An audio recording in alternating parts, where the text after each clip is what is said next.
Welcome back to J&J Dynasty once again. I'm going to go over to week one of the week one of 2022 preseason. This is going to be the Friday games.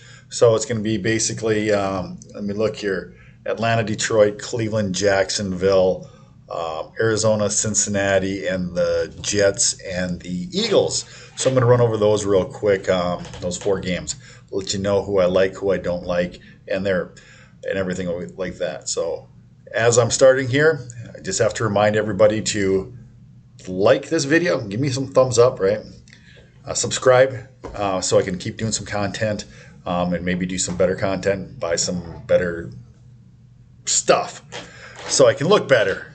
Because I'm not looking very good here, but yeah. At any rate, if you like what I'm saying, if you like getting a few nuggets, why not, right? Or at least my voice is got dulcet tones, so you can just flip it on and go through what do they call? At any rate, just let my videos run over and over so you can hear my voice and put you to sleep. So there you go. Maybe it's good for that. All right, so let's get started here with this video, and I'm going to pop in the screen here, and we're going to start off with the Falcons and the Lions. When I watched this game, and most of the games here in the preseason, I watched the vast majority of the games. The Lions look like a pretty good and a pretty decent team, so I would expect the Lions just to be a 500 team. Just want to throw that out there, right? As far as their young guys, I mean, Amon St. Brown, he had a few catches. Shark wasn't on the field. I mean, a lot of their guys just weren't on the field very much, but their backups look pretty good. Just not even... I can't even really pull up any guys on their roster that were good. As far as, I mean, they just all looked decent. The Falcons disappointed me tremendously. London hurt his knee in this one pretty early. I don't know how serious that is, but he did hurt his knee, and we'll see. Pitts didn't stand out. Mariota looked terrible. He he either runs or he runs, and he doesn't throw the ball when he runs. If a guy's not running wide open, Mariota's not going to hit him. He can't throw it to his spot. He can't throw into his zone. The guy's got to be running free like Cam Newton used to be, or else he's not going to throw the ball. So it's just that simple. Desmond Ridder, when he first got into the game, he looked better as he kept playing, which should be exactly the opposite, because as he got to play a little bit more, he should have been feeling more comfortable. And then he also was playing against supposedly worse players, going down to the third and maybe quote unquote fourth stringers later on in the game, and he was doing worse. So that's not a good sign. I'm trying to think about Tyler Algier did look pretty decent in this game as far as that goes with the Falcons. He came in and he flashed a little bit, at least I thought, from his little bit of runs. Other than that, there's not a whole lot that I can think of as far as fantasy with these two teams. It was just kind of a game, 23-27. A few of the points were scored at the end. Yeah. Let's go to the next game, right? Let's try that. All right, let's look at the Browns and the Jaguars. Deshaun Watson played a little bit. He looked very, very, very rusty, right? So, I mean, that's to be expected for him not practicing and playing all of last year. So, with that being said, Bell didn't play, so not a lot to say about the Browns as far as rookies and young guys and guys who are going to play. The Jaguars, ETN looked really good. Trevor Lawrence actually looked like he took a nice step. He actually was throwing the ball with some velocity. Looked like he has a chance. It looks like he has a chance of being a lot better player than he was showing last year. Just trying to think of any other young Jaguars guys who I have on my radar or looking at. The Jaguars just look like a bad team. Their defense might be a sleeper, though, in fantasy, the Jaguars' defense, because they looked pretty stout. They looked like they were running all over the place. They looked like they were going to be very aggressive. So put that little mental note in the back of your head. Maybe you pick up the Jaguars defense a couple times this year if you're streaming defenses, or if you don't know who to go with, maybe just pick them up. They might be young and exciting. So that's them. Let's get on to the Arizona-Cincinnati game. Let's take that one. And this is 3 days later. Trying to remember these games and can't remember a whole lot of them.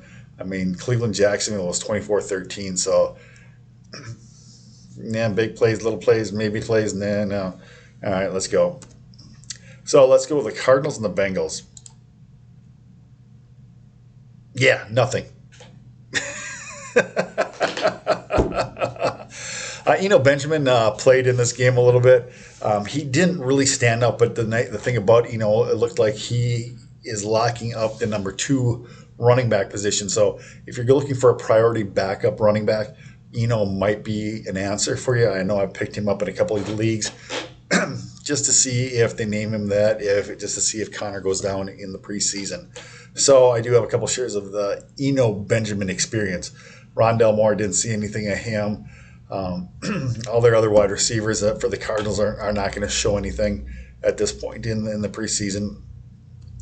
I didn't the tight end, I didn't see him out there.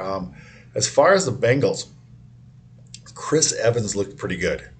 He looked really good. He had some explosive plays. He had a bunch of plays called back. Every time he would break off a 12, 15-yard run or a catch, the referees would throw a flag and it would come back. So it doesn't really show in his numbers, but if you watch the game, he looked really good. So take that for what it's worth.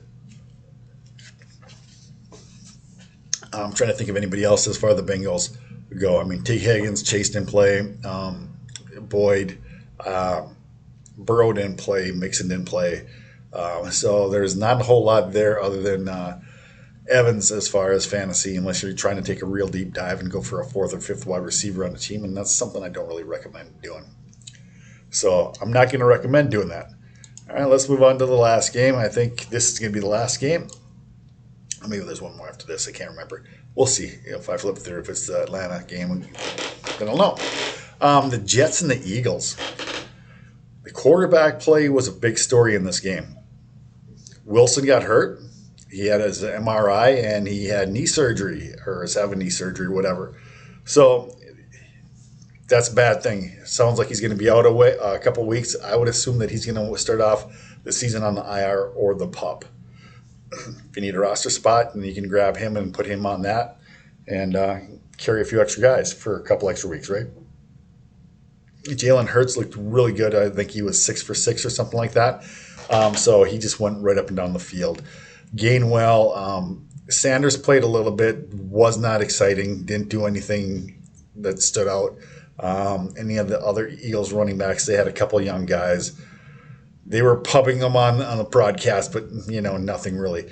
The weird thing about the running backs with the Jets was that it seemed like Michael Carter actually played more downs than Breece Hall. So it almost seems like Michael Carter's still the number 1 there for the time being. Have to watch that going through the preseason here. So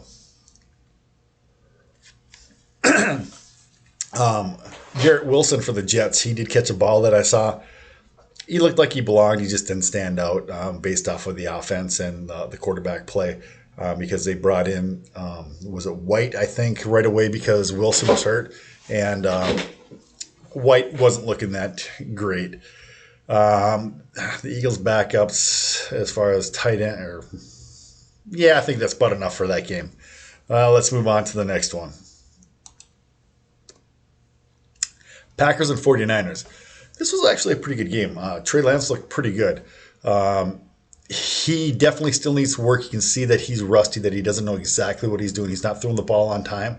But unlike some of the other quarterbacks in this video where they always want to run, he moves in the pocket back and forth before he runs. He definitely tries and tries and tries to throw the ball. So he's going to be a quarterback that's going to hold on to the ball incredibly long this year, and he's going to throw some balls down the field. The 76-yard touchdown was a picture-perfect strike for a deep ball. When he threw the ball, I thought he was actually going to drop that one. Was it Gray caught the first one first long touchdown or the second long. They had there was I think it was a great cut. The 49ers and Dobbs got one for a decent size long ball in that game too. So just trying to think. So Dobbs looked good. Watson didn't play. Amari Rodgers caught a touchdown. So at the end of the game, tight ends didn't play. Other running backs, Trey Sermon and the Florida kid, or no, it's Florida. Where was he going? Davis Price. At any rate, Davis Price looked a little bit better than Trey Sermon, but Trey Sermon looked like he was a serviceable running back in this game. So, with that being said, I mean, they didn't play Jeff Wilson or Elijah Mitchell, so those two guys are way out ahead of the other two guys. I can easily foresee Sermon getting cut this year. That's what that is. Ayuk had a few catches. Debo obviously didn't play. As far as the Packers go, yeah, I mean, they just kept throwing to Dobbs, and he had an up and down game. He caught a nice long ball. He had some nice catches. He had a flat out drop. He dropped one into the arms of a defensive back. So he basically caused an interception. So I don't know really if you want to tout him that much, or if you want to pull him back, being that, I don't even know if he's going to end up being a starter. So we'll see how Dobbs keeps rolling here, and go on from there. We'll see if he drops a couple balls, if he's dropping balls in practice, if Rodgers is going to trust him, because he always has that issue.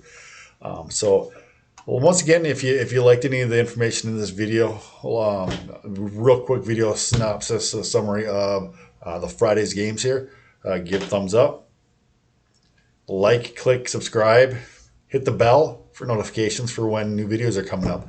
I think that's the last game on Friday, and I think I'll just end it here. I'm trying to make these videos really quick and short. Hopefully, I'll try and do them a little bit quicker after I watch the games. I didn't actually watch all the games on Saturday yet. And I don't even try to watch all the games. I try to watch about half to 3/4 of the games to get the priority young guys, get some views of those guys. So that's what we'll do. Is I think we'll end this video here. Let me just double check, make sure I've got all these videos. There you go. The Lions and the Falcons starting it off again, so we can get rid of that. Well, thank you for watching. Until next time, take care with J&J Dynasty. Like I said, like, click, and subscribe. And another video is going to be coming up here shortly. Until then, take care.